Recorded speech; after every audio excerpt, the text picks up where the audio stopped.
जय हिंद बच्चों, आप सभी का अपने YouTube चैनल नमो भारत गणित में हार्दिक स्वागत और अभिनंदन है। बच्चों, आज की क्लास है दो चर वाले रैखिक समीकरण युग्म से प्रश्नावली 3.7 जो कि ऐच्छिक प्रश्नावली है। तो इसमें हम 3 क्वेश्चन इसके पिछले वाले क्लास में करा दिए थे। आज इसके बाद चौथे क्वेश्चन से देखते हैं। तो चलिए आज की क्लास शुरू करते हैं। तो बच्चों, प्रश्नावली 3.7 ऐच्छिक का चौथा वाला क्वेश्चन है। क्या कह रहा है? कह रहा है एक कक्षा में विद्यार्थियों की पंक्ति में खड़ा होना है। एक कक्षा है, उसमें विद्यार्थियों के एक लाइन में पंक्ति में खड़ा होना है। यदि पंक्ति में 3 विद्यार्थी अधिक होते हैं, यदि पंक्ति में 3 विद्यार्थी अधिक होते हैं तो एक पंक्ति कम हो जाती। ठीक है, अगर करा 3 विद्यार्थी अधिक होते हैं तो एक पंक्ति मतलब एक लाइन क्या हो जाती? कम हो जाती।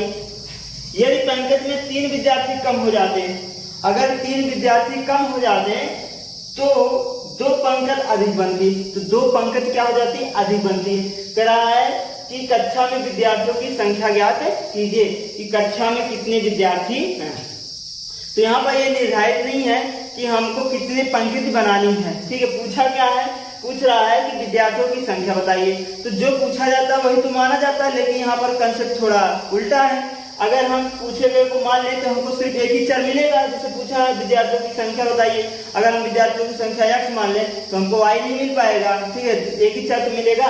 तो हम क्या करेंगे, जैसे इसके पिछले वाले क्लास में किए थे तीसरा वाला क्वेश्चन, ठीक उसी प्रकार से इसको भी करना है। ठीक है, चलिए शुरू करते हैं। जैसे लिखा है यहाँ पर विद्यार्थियों की संख्या बतानी है।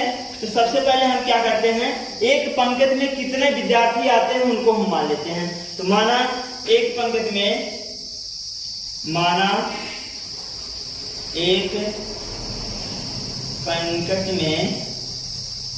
विद्यार्थियों की संख्या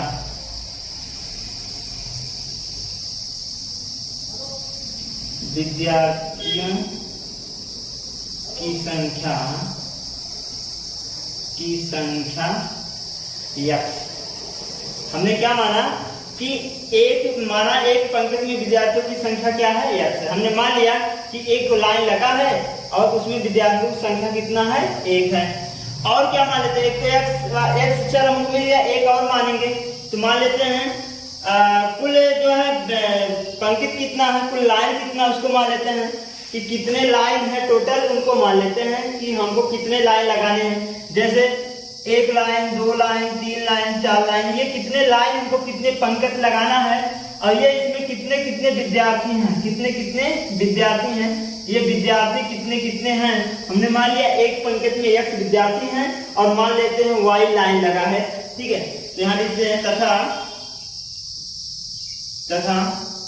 कुल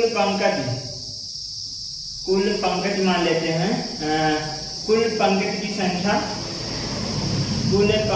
संख्या मान लेते हैं y है, बराबर क्या है? y। हमने क्या किया कि एक पंक्ति में विद्यार्थियों की संख्या x मान लिया और कुल पंक्ति क्या मान लिया? हमने y मान लिया।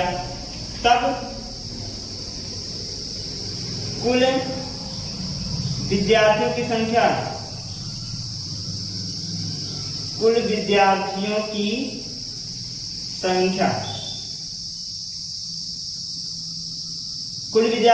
कितना हो जाएगा? अब यहां से देखिएगा, जैसे मान लीजिए कि 3 लाइन लगे हैं। कितने लाइन? 3 लाइन। और इसमें मान लीजिए 4 विद्यार्थी इसमें हैं, 4 विद्यार्थी इसमें हैं, 4 विद्यार्थी इसमें हैं। ठीक है, अब ये बताइएगा लाइन कितने हैं? 3 हैं। और कई विद्यार्थी एक लाइन में हैं? 4। तो 4 आई 12। कुल विद्यार्थी कितने हो गए? 12। हमने क्या किया, जितने लाइन थे और एक लाइन में जितने विद्यार्थी थे उनको गुणा कर दिया, हमारा टोटल क्या आ गया? विद्यार्थियों की संख्या आ गया। ऐसे भी करेंगे, हमको कितने लाइन मिले हैं? y, और कितने विद्यार्थी एक लाइन में? x। तो कुल विद्यार्थी कितने हो जाएंगे? x, y। तो कुल विद्यार्थियों की संख्या कितना हो जाएगा? x, y हो जाएगा। ठीक, अब इसी प्रकार से हम क्या करेंगे, प्रश्न अनुसार देखते हैं प्रश्न में क्या कह रहा है। प्रश्न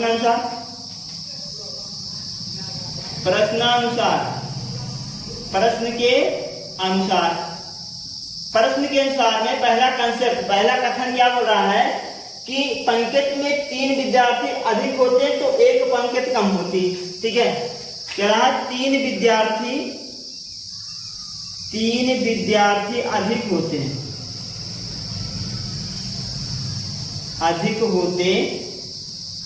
तो एक पंक्ति कम होती। क्या होती है? कम होती। अब बात को समझिएगा, अगर हम यहां से कुल विद्यार्थियों की संख्या निकालें, कुल विद्यार्थियों की संख्या, कुल विद्यार्थियों की संख्या बराबर, अगर हम यहां से, कहां से, इस कथन से 3 विद्यार्थी अगर अधिक होते तो एक पंक्ति कम होती, तब कुल विद्यार्थियों की संख्या कितना हो जाता? अब देखिए 3 विद्यार्थी अधिक होते हैं, हमने विद्यार्थी कितना माना है? x। इसमें हम क्या करते हैं? 3 जोड़ दें। क्या कर दिया हमने? 3 अधिक होते तो हमने 3 जोड़ दिया।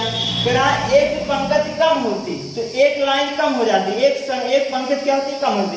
कुल पंक्ति कितना था? y पंक्ति माने हो ना, y पंक्ति माने हो, तेरा एक पंक्ति कम होती तो हमने क्या कर दिया? एक पंक्ति को घटा देंगे, y में से हमने क्या कर दिया? घटा दिया। और यहाँ देखिए विद्यार्थी की संख्या क्या होती है? जितने विद्यार्थी और जितने लाइन दोनों को गुणा करने पर, तो इनको क्या कर देंगे? हम गुणा कर देंगे। इस प्रकार से हमारा कुल विद्यार्थियों की संख्या कितना आ गया? x + 3 गुणे y - 1। और कुल विद्यार्थी कितने हैं? x गुणे y है। ये तो विद्यार्थी तो कम या ज्यादा तो होंगे नहीं, हमको विद्यार्थियों की संख्या बतानी है। तो कुल विद्यार्थी कितने हैं? x y है। तो यहाँ पर हम रखेंगे क्या? x y बराबर x + 3 और y - 1। गुणा करा लेते हैं। x y बराबर, इसमें गुणा करेंगे x y होगा, x गुणा y में x y, x गुणा 1 में तो -x, 3 गुणा y में तो 3y, 3 गुणा 1 में तो -3। ठीक है, x और y पद को इस बाएं में ले आइए, xy -xy + x -3y बराबर का -3 बचा। xy कैंसिल हो गया, x - 3y बराबर -3। ये हुआ हमारा समीकरण नंबर 1। ये बात आप सबको समझ में आ गई होगी, हमारा आंसर है। तो चलिए अगला देखते हैं। अगला कथन क्या कह रहा है? दूसरे कथन पे ध्यान दीजिएगा। कह रहा है यदि पंक्ति में 3 विद्यार्थी कम होते हैं, अब की बार पंक्ति में 3 विद्यार्थी कम होते हैं। ये कह रहा है कि 3 विद्यार्थी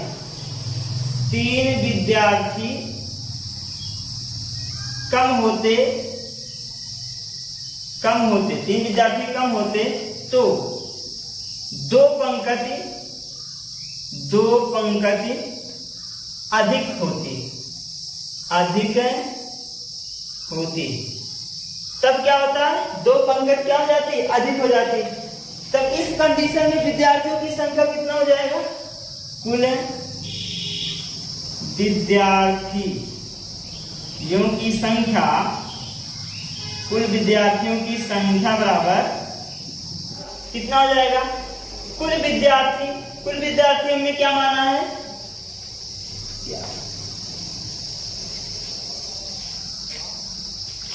कुल विद्यार्थियों की संख्या कितना हो जाएगा?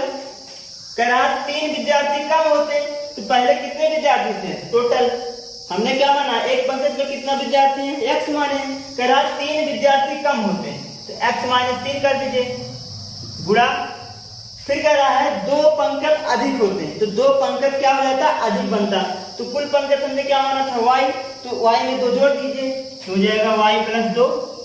ये हो गया क्लियर। तो ये हमारा कुल विद्यार्थियों की संख्या आ गई इस कथन से, x - 3 गुणे y + 3। कुल विद्यार्थियों की संख्या कैसे आता है कि एक पंक्ति में जितने विद्यार्थी हैं उनको और कुल पंक्ति कितना है उनसे गुणा कर दीजिए, विद्यार्थियों की संख्या आ जाएगा। तो हमने विद्यार्थियों की संख्या पहले से निकाल रखा है, कितना है? xy। तो इसके स्थान पे क्या रखेंगे? xy बराबर ये हो जाएगा x - 3 और ये हो जाएगा y + 2। गुणा कर दीजिए, xy बराबर x गुणा y में xy, x गुणा 2 में 2x, 3 गुणा y में 3y, 3 गुणा 2 में 3 दूनी 6 हो जाएगा -6।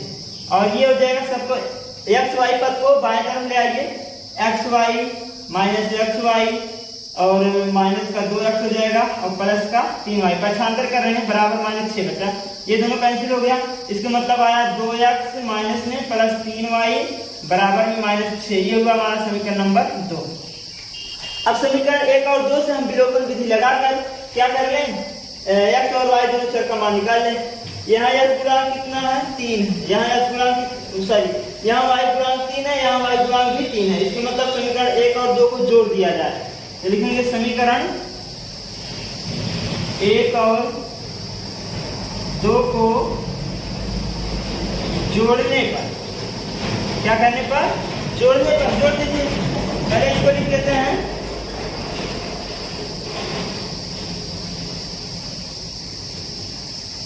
बराबर माइनस 6, ये हो गया।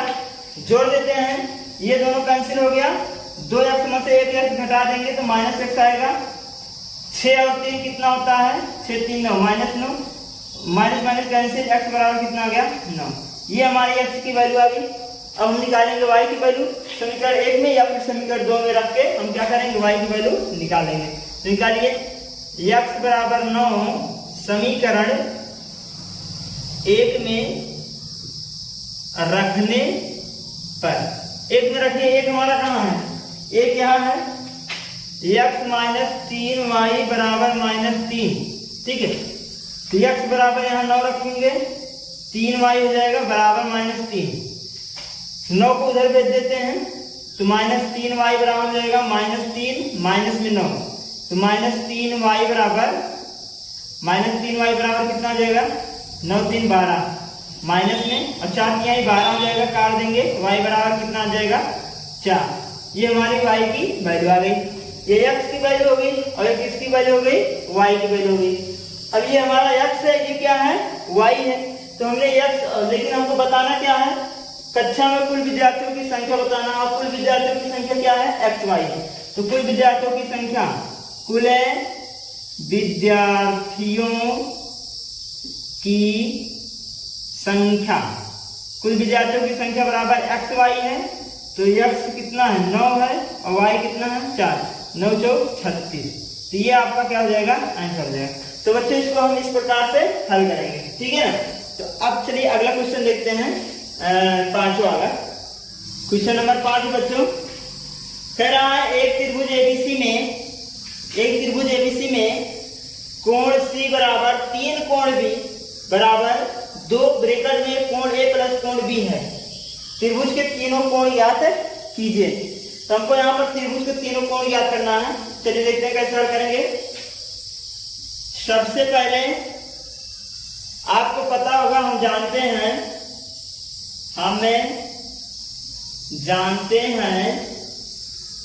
कि त्रिभुज के तीनों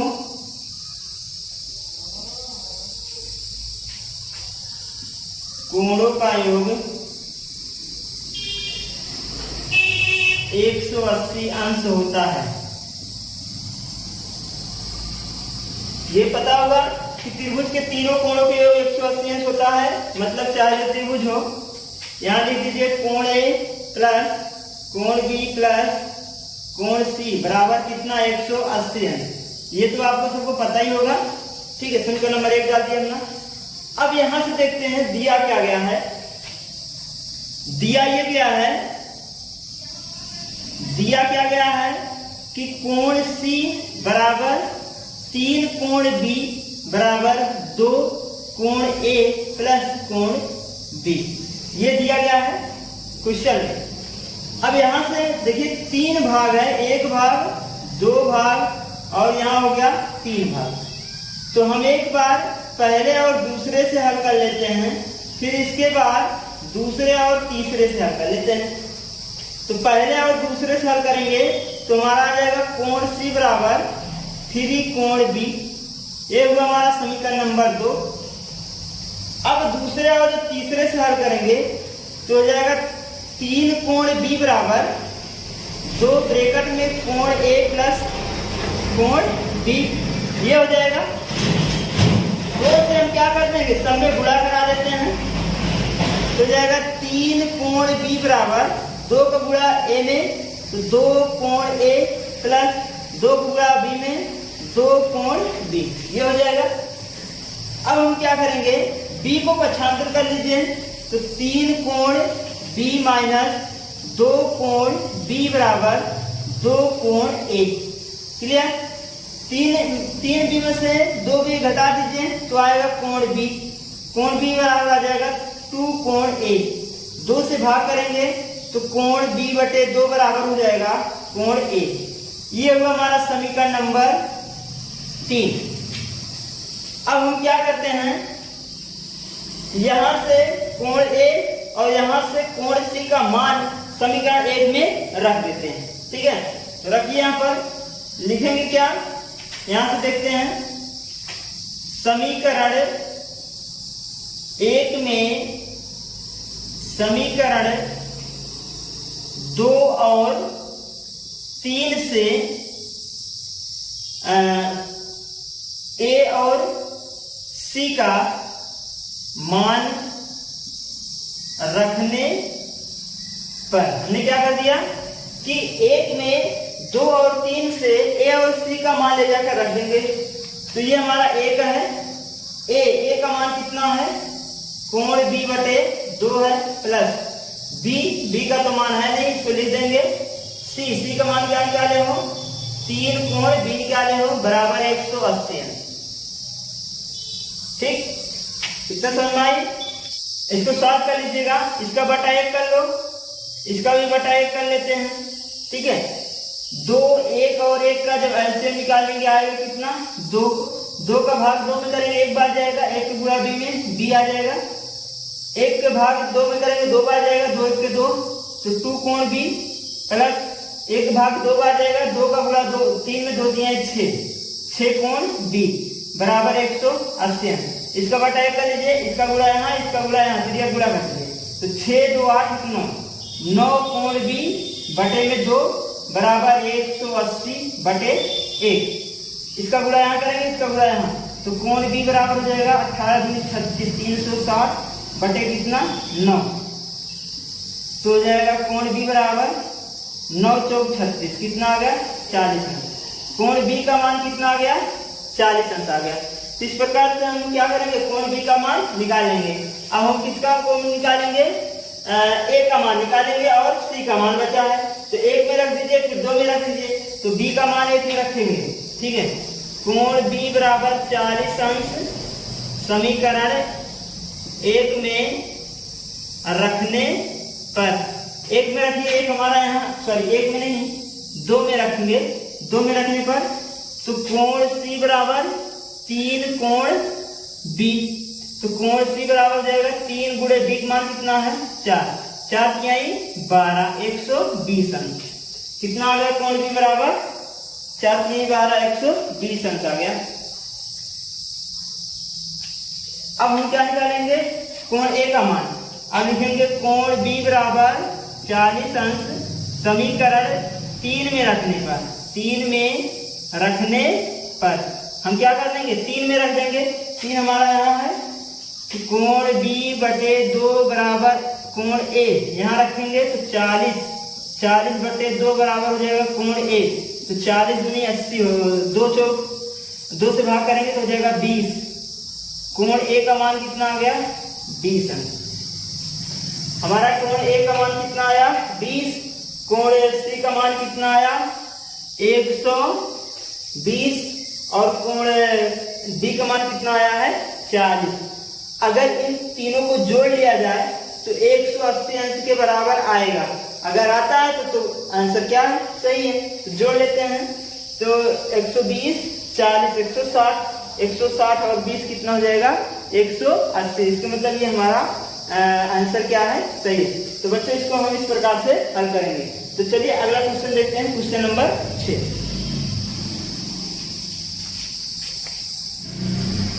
तो बच्चों क्वेश्चन नंबर 6 है, करार समीकरण 5x माइनस वाई बराबर 5 और 3x माइनस वाई बराबर 3 के ग्राफ खींचिए।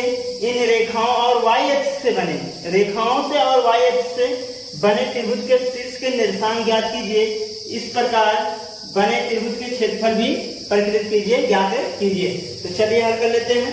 यहाँ पर सबसे पहले आपको दो समीकरण दिया है। पहला दिया है 5x माइनस वाई बराबर 5, ठीक है। इससे हम पहले, इसके पहले जो है शुरू में जो ग्राफ से बताया गया है उस क्लास में कि जो है सबसे पहले हम निर्देशांक ज्ञात करते हैं ग्राफ में दर्शाने के लिए।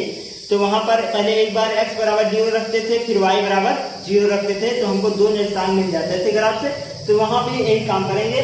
तो सबसे पहले हम क्या रखेंगे, x बराबर 0 पर, x बराबर 0, अगर यहाँ x बराबर हम 0 रख दें तो हो जाएगा 5 गुणे 0 माइनस y बराबर 5। इसके मतलब y बराबर हमारा कितना आ गया, -5 आ गया, ठीक है। यहाँ से x बराबर 0 पर y बराबर हमको क्या मिला, -5 मिला।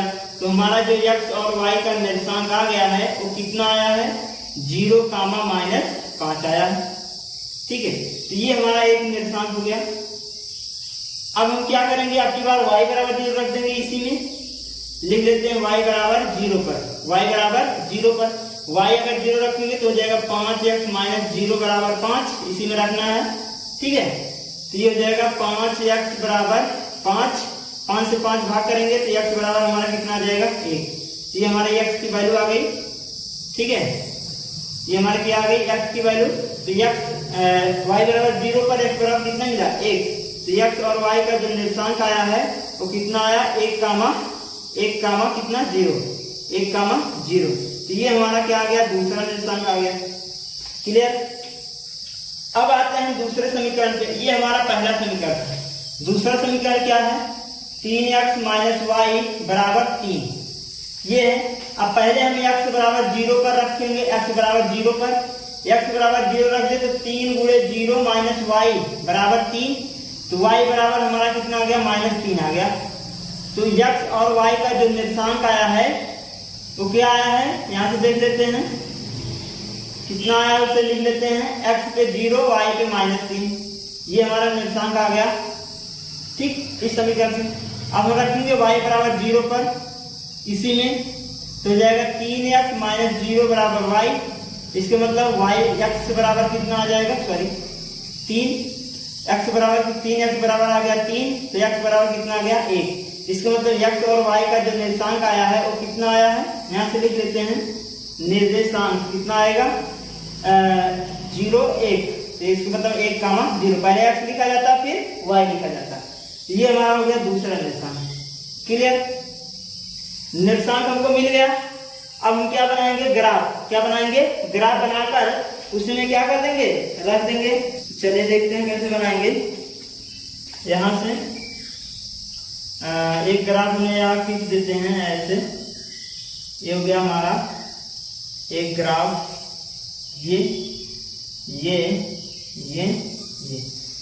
ये हमारा x अक्ष है, ये y अक्ष है, ये y डैश है, ये x डैश है, ठीक है। ये हमारा जो बिंदु है ये क्या, 0, 0 मान रखते हैं। हमको अधिकतम संख्या 5 तक दिखानी है तो 5 तक दिखा लेते हैं। ये हो गया 1, 2, 3, 4 और ये हुआ 5। इधर भी दिखा लेते हैं, -1, -2, -3, -4 और -5। इधर दिखा लेते हैं 1, 2, 3, 4, 5। इधर दिखाएंगे -1, -2, -3, -4 और -5। तो हमने रेखा पर नंबर दिखा लिया है। अब हम मान रखेंगे, पहला निर्देशांक है 0, -5। तो x पे 0 तो हमारा यही रहेगा, y पे -5, y पे -5 आएंगे तो यहाँ मिल गया। तो ये हमारा हो गया 0, -5। दूसरा है 1, 0, x पर 1, तो x पे 1 हमारा यहाँ है और y पे 0 तो 0 यही रहेगा। तो दूसरा निर्देशांक हमको ये मिल गया जिसका नाम है 1, 0। अब इन दोनों को हम क्या कर देंगे, मिला लेंगे। इन दोनों को हम क्या कर दे रहे हैं, मिला दे रहे हैं। इस प्रकार से ये हमारा मिल गया, क्लियर। दूसरा क्या है, दूसरा है x पे 0, y पे -3। तो y पे -3 यहाँ मिल गया और x पे 0 यही रहेगा, तो हो जाएगा 0 कामा माइनस 3, ये निर्देशांक हो गया। अगला है 1 कामा 0, 1 कामा 0, x पे 1, x पे हमारा 1 हो गया और y पे 0, यही हमारा रहेगा। इनको हम क्या कर लेते हैं, मिला देते हैं, इन दोनों को हम क्या कर देंगे, मिला देंगे, और जब मिलाएंगे तो इस तरह से मिल जाएगा। क्लियर। अब ये पूछे क्या रहे हैं, कह रहे हैं कि इन रेखाओं और y अक्ष से बने त्रिभुज के निर्देशांक ज्ञात कीजिए। y अक्ष से बने और इन रेखाओं से बने, ठीक है, निर्देशांक हमको ज्ञात करनी है, ठीक है। तो यहां से देखिएगा इन रेखाओं, एक रेखा तो ये हो गया, इस रेखा का नाम क्या था, 5x minus Y, 5x minus Y बराबर 5, और इसका क्या नाम था, 3x माइनस वाई बराबर 3। तो दोनों रेखाओं, इन रेखाओं मतलब दोनों रेखाओं और y अक्ष मतलब ये हमारा y अक्ष है, इनसे जो बना है त्रिभुज, तो ये बना है त्रिभुज। यहाँ से देखिए जितना हम क्या कर रहे हैं, कलर कर रहे हैं, एक प्रकार से ये क्या बन गया है, त्रिभुज बन गया है, ठीक है, जो कि इस प्रकार से आपको दिख रहा होगा, ऐसे है, फिर ऐसे है, ये वाला थोड़ा ऐसे है, ठीक है। यहाँ क्या है, 1 कामा 0 है, यहाँ क्या है, 0 कामा माइनस 5 है, और यहाँ पर क्या है, ये वाला पॉइंट है यहाँ, जो कि है 0 कामा माइनस 3। तो ये हमारा निर्देशांक हो गया, क्या हो गया, ये निर्देशांक हो गया तीनों त्रिभुज के। तो यहाँ लिख लेते हैं, क्या पूछा है कि त्रिभुज के निर्देशांक, तो त्रिभुज के निर्देशांक ले लेते हैं, त्रिभुज के निर्देशांक, त्रिभुज के निर्देशांक कितने हो गए। पहला तो क्या है, नाम लिख लेते हैं, इसका नाम A है, इसका नाम B है और इसका नाम C है। तो A का निर्देशांक जो है वो कितना है, A का निर्देशांक कितना है, 0 कामा माइनस 3, और B का जो निर्देशांक है वो कितना है, 1 कामा 0, और जो C का निर्देशांक है वो कितना है, 0 कामा माइनस 5, 0 कामा माइनस 5। तो इस प्रकार से ये हमारा पहला आंसर आ जाएगा। अब हम करेंगे दूसरा वाला। दूसरे में क्या कर रहा है कि इससे बनने वाला क्षेत्रफल, जो त्रिभुज का क्षेत्रफल है उनको ज्ञात करना है, क्षेत्रफल आपका परिकलन करना है। तो त्रिभुज का क्षेत्रफल, त्रिभुज का क्षेत्रफल बराबर, त्रिभुज का क्षेत्रफल बराबर क्या होता है, अगर त्रिभुज का क्षेत्रफल निकाला जाए तो निर्देशांक ज्यामिति में एक त्रिभुज का क्षेत्रफल होता है कि 1/1 सूत्र होता है, 1/2 x1 y2 minus y3 plus x2 y3 minus y1 plus x3 y1 minus y2। ये है सूत्र त्रिभुज का क्षेत्रफल। कब, जब तीनों निर्देशांक दिए हों तो हम ये वाला सूत्र लगाएंगे। तो यहां से मान लेते हैं ये हमारा x1 हो गया, ये y1 हो गया, ये x2 हो गया, ये y2 हो गया, ये x3 हो गया और ये y3 हो गया। इसी में सब मान रख देते हैं। 1/2 x1 कितना है, 0 है, y2 मान कितना है, यहां से रखेंगे 0, माइनस y3 मान -5 है, तो ये हो जाएगा माइनस प्लस 5। x2 कितना है, यहाँ पर 1 है, y3 कितना है, y3 -5 है, और माइनस में y1 कितना है, यहाँ पर 0 है, तो यहाँ रखेंगे, सॉरी y1 कितना है, -3 है, तो माइनस प्लस 3 बन जाएगा। क्लियर। अब आगे रखिए, x3 0 है, 0 रखेंगे, y1 हमारा कितना है, -3 है, और y2 कितना है, y2 यहाँ 0 है, तो यहाँ रखेंगे -0, हो जाएगा हमारा 0। इसको हल कर लेते हैं, तो ये कितना हो जाएगा,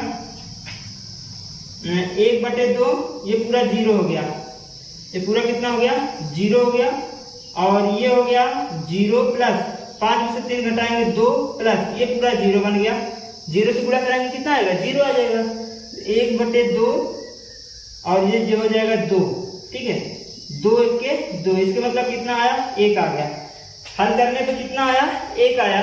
तो ये हमारा वर्ग क्षेत्रफल, इतना वर्ग इकाई, इकाई लेते हैं वर्ग इकाई, ये हमारा क्या हो जाएगा आंसर हो जाएगा। तो बच्चों ये हमारा क्या था, त्रिभुज का क्षेत्रफल निकाला जाएगा। त्रिभुज का क्षेत्रफल कैसे निकलता है, ये सूत्र है कब, जब तीनों निर्देशांक दिए हों। तो x1 y1 x2 y2 x3 y3 का मान हमने यहाँ पर रख दिया और हल करने में कितना आ गया 1। तो इसका क्षेत्रफल कितना आ जाएगा 1 वर्ग इकाई आ जाएगा। तो आज की क्लास बच्चों यहीं तक। अगले क्लास में आपको इसका अगला वाला क्वेश्चन बताया जाएगा। तो अगर ये क्लास आपको अच्छा लगा हो तो लाइक और सब्सक्राइब करिएगा और अपने दोस्तों के साथ भी शेयर करिएगा। कमेंट में अपना कमेंट बॉक्स लिखना ना भूलें, क्योंकि आपके कमेंट से हमको मोटिवेशन मिलता है। तो बच्चों